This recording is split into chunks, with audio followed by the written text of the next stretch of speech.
कल रात खिड़की से आती बिजली की चमक रूही की चमक को बढ़ा रही है। लाल रंग के शिफॉन साड़ी में वह दुल्हन की तरह लग रही है, और लगे भी क्यों ना। आज रूही दुल्हन की तरह ही सजी हुई है, क्योंकि आज उसकी और राहुल की शादी की पहली सालगिरह जो है। रूही तो चाहती थी कि आज राहुल ऑफिस ही ना जाए, लेकिन काम की अधिकता बताकर और घर जल्दी आने का वादा कर राहुल ऑफिस चला गया। वैसे तो रूही किसी से नहीं डरती, लेकिन आज बिजली की चमक और सरसर करती हुई हवाएं उसे डरा रही है। पिछले 1 वर्ष में राहुल के प्यार ने उसे थोड़ा कमज़ोर बना दिया है। वह राहुल के प्यार में कुछ इस तरह से खोई हुई है कि वह अपने आप को ही भूल गई है। वह स्वयं को राहुल की नज़रों से देखने लगी है। रूही राहुल की खुशी में ही अपनी खुशी तलाशती है, और ऐसा हो भी क्यों ना। राहुल ही वह व्यक्ति है जिसे वह सबसे ज़्यादा प्यार करती है। राहुल ही उसकी पूरी दुनिया है। शादी से पहले वह अपने पिता से बहुत प्यार करती थी। वे भी रूही की हर छोटी बड़ी खुशी का पूरा पूरा ख्याल रखते थे, और आज वैसा ही ख्याल राहुल भी रखता है। रूही का बिल्कुल बच्चों की तरह उसे कभी किसी चीज़ की कमी महसूस होने नहीं देता। यहाँ तक कि रूही अपनी व्यक्तिगत उपयोग की चीज़ें भी स्वयं लेकर नहीं आती, राहुल को लेकर आ जाता है। शादी से पहले रूही एक कंपनी में इवेंट मैनेजर के पद पर कर्मचारी थी, परंतु शादी के बाद राहुल के कहने पर उसने वह जॉब छोड़ दिया, क्योंकि राहुल नहीं चाहता था कि रूही सारा दिन घर और ऑफिस के कामों में उलझ कर रह जाए।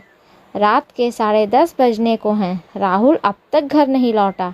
उसका मोबाइल भी कभी स्विच ऑफ तो कभी आउट ऑफ कवरेज एरिया बता रहा है। ऑफिस में फ़ोन करने पर पता चला राहुल तो आज जल्दी ही घर के लिए निकल गया। रूही को यह बात और भी ज़्यादा बेचैन कर रही थी। उसके मन में ना जाने कैसे कैसे ख्याल आ रहे हैं।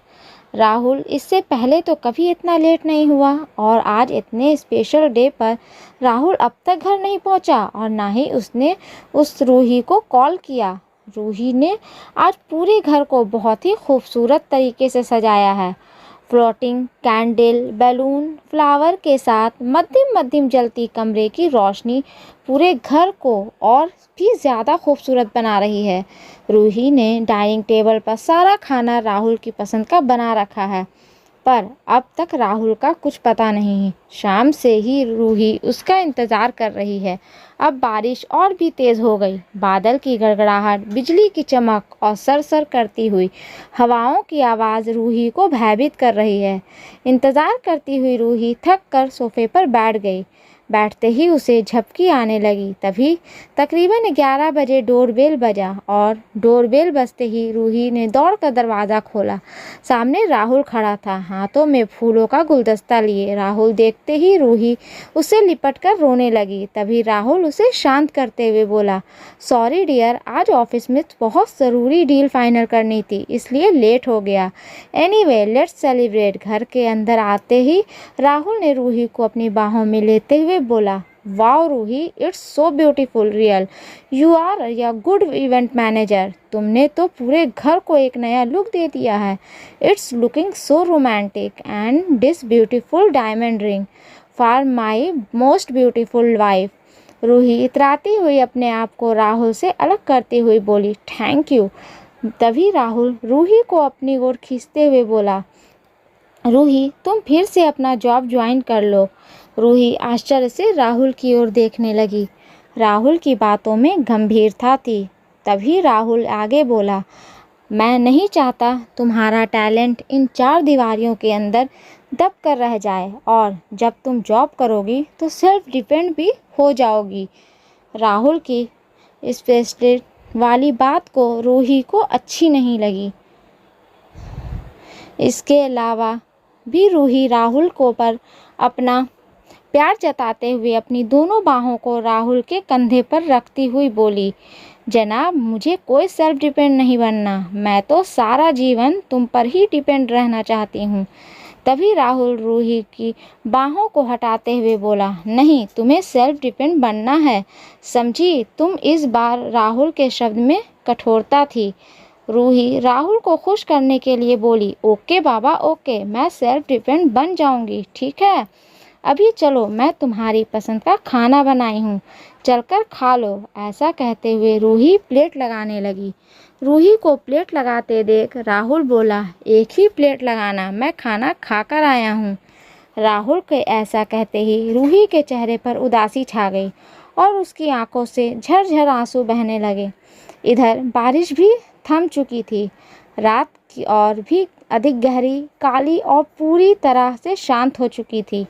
राहुल रूही की उदासी को भांपते हुए और उसके आंसुओं को पोंछते हुए बोला, चलो आज तुम्हें मैं अपने हाथों से खिलाता हूँ। ऐसा कहते हुए राहुल रूही को चेयर में बैठा खाना खिलाते हुए कहने लगा, मुझे वादा करो, आज के बाद तुम फिर कभी नहीं रोओगी किसी भी बात पर, चाहे मैं तुम्हारे साथ रहूं या ना रहूं। राहुल के ऐसा कहते ही रूही राहुल से लिपट गई और दोनों एक दूसरे से बातें करते एक दूसरे के बाहों में खो आगोश में चले गए। सुबह करीब 4:30 बजे मोबाइल फ़ोन की रिंग से रूही की नींद खुली। फ़ोन रिसीव करने के बाद रूही आवाज़ लगाती हुई राहुल को इधर उधर ढूंढने लगी, परंतु वह घर पर नहीं था। भागती हुई रूही पुलिस स्टेशन पहुंची, क्योंकि फ़ोन पुलिस स्टेशन से था। वहां पहुंचते ही रूही की आंखें खुली की खुली रह गई। वह कुछ कह पाती इससे पहले एक पुलिस अधिकारी रूही के नज़दीक आकर बोला, मैडम, कल रात 11 बजे रोड एक्सीडेंट में राहुल जी की मौत हो गई। इनके पास से हमें यह परिचय पत्र, आपका मोबाइल नंबर, डायमंड रिंग और यह फूलों का गुलदस्ता मिला। रूही आश्चर्य से डायमंड रिंग और फूलों के गुलदस्ते को देखती रही। तभी उसे याद आया, कल रात जब वह राहुल से लिपटी हुई तो उसने आश्चर्य भरे शब्दों में राहुल से पूछा था, तुम इतने बारिश में भीगे कैसे नहीं, और तुम्हारे माथे पर ये चोट के निशान कैसे। तब राहुल ने हंसते हुए कहा था, माय डियर स्वीट हार्ट, यह बारिश मुझे क्या भिंगाएगी और यह चोट मुझे कभी दर्द नहीं दे सकते। रूही बुत की तरह खड़ी सोच रही थी, तो क्या कल रात उसके साथ राहुल नहीं उसकी रूह थी। दोस्तों, अगर ये कहानी आपको अच्छी लगे तो इसे लाइक करें, शेयर करें एंड सब्सक्राइब करें। और इस स्टोरी के बारे में आपकी क्या राय है हमें कमेंट बॉक्स में ज़रूर बताएं। और हाँ, बेल आइकन को प्रेस करना ना भूलें, क्योंकि ऐसे ही आने वाली स्टोरी आप तक सबसे पहले पहुंचती रहेगी। धन्यवाद।